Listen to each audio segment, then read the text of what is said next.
Je m'attendais à être bouleversé par ta naissance. J'espérais naître.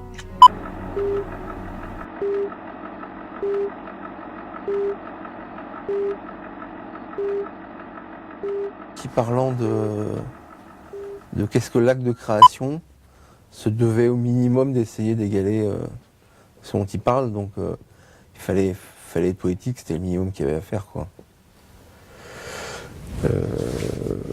Oui, c'est un film de l'urgence, et je trouve que l'urgence et la sincérité, c'est peut-être les deux piliers de la poésie, quoi. Oui. Ouais.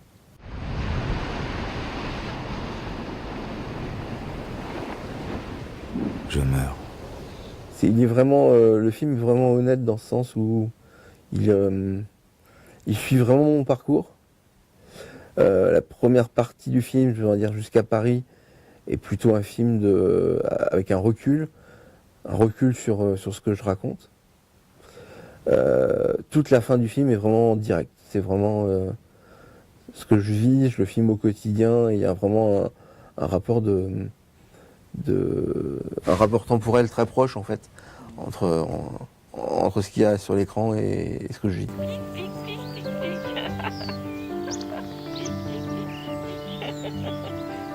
Ernestine a eu 7 mois samedi. Elle est merveilleuse. Quand j'ai eu cette volonté de raconter cette histoire-là, je me suis enfermé une semaine dans un monastère pour écrire un texte qui, après moult corrections, est devenu la voix off du film. Et puis j'ai commencé à engranger des images au quotidien de ma fille, de ce qu'il y avait autour de moi. Des fois j'avais l'idée que telle image irait sur tel mot, mais c'était pas forcément toujours très clair.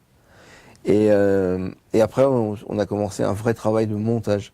C'est un film de montage où on a associé comme ça le texte à une banque d'images, j'avais des kilomètres d'images, et on a essayé de créer une logique là-dedans, quoi. J'adore comment légère, dans le moment présent, ignorant la mélancolie, tu prends congé d'un manège, de la plage. Comment tu sors sans frustration d'un magasin de jouets, les poches vides de nouveautés. Mais j'étais super libre sur ce film et c'est vraiment le film que je voulais faire. Et je comprends pas pourquoi on met une barrière comme ça entre le langage et le cinéma. Et je trouve la voix off, c'est aussi de la musique, c'est ce que disait Desplechin sur ses films. C'est vraiment de la musique et on peut composer avec de la voix off sur des images et ça reste du cinéma, quoi. Moi, je crois beaucoup enfin, c'est un petit côté ou mystique ou prétentieux, mais je crois beaucoup à la magie des choses.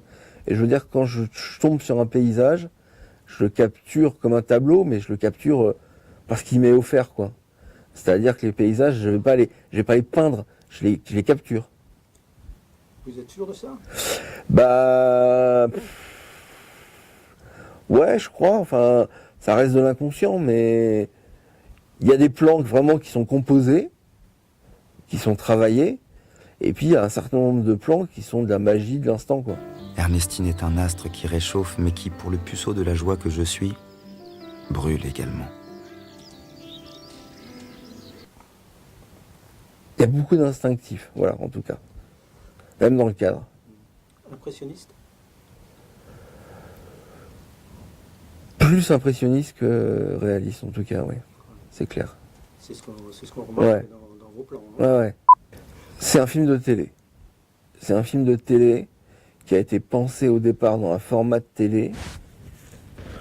Et on aurait peut-être dû en faire une version 52 pour la télé, une version d'1 heure ou 1h10 pour le cinéma.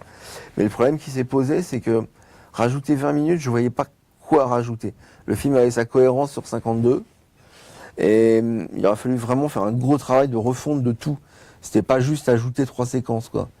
Ça s'est fait comme ça dans le processus de production. Et à un moment, quand France 3 est monté sur le film, bah, il faisait 52 minutes, quoi. On n'a pas vraiment été libre de ça, quoi. Mais il sort en salle. Mais il sort en salle. Celui d'avant est sorti en salle exactement pareil. Même format. Ouais, c'est un petit peu... Tout est un peu décalé sur ce film, parce que en fait, il est sorti à la télé avant de sortir en salle. Il a été quasiment abouti avant d'avoir les premiers financements. Donc on a tout pris à l'envers en fait. Et on se retrouve avec un film de 52 en salle. Ouais. Cocaïne? Amphétamine? Non. Cette excitation, quoi, comme elle a dit. Le problème qui s'est posé avec ce film, c'est j'ai eu l'impression. Alors ça veut pas dire qu'il est bien ou abouti, mais j'ai l'impression que j'étais arrivé à un bout de truc, quoi. Que je voyais pas trop ce que je pouvais faire derrière dans le même principe, et que j'avais pas forcément envie de m'y recoller une troisième fois. Non, je pars sur un documentaire plus simple pour la télé, et puis surtout je retourne à la fiction et des fictions plus politiques. Ce film, c'est vraiment une étape pour moi. C'est un moment où je me mets à rencontrer l'autre, ce qui n'était pas vraiment le cas avant. Et une fois que l'autre est rencontré maintenant avec ce film, je peux à nouveau m'intéresser à des films plus sociologiques ou politiques. C'est un film passerelle? Ah ouais. À titre professionnel et à titre personnel, ouais. C'est clair.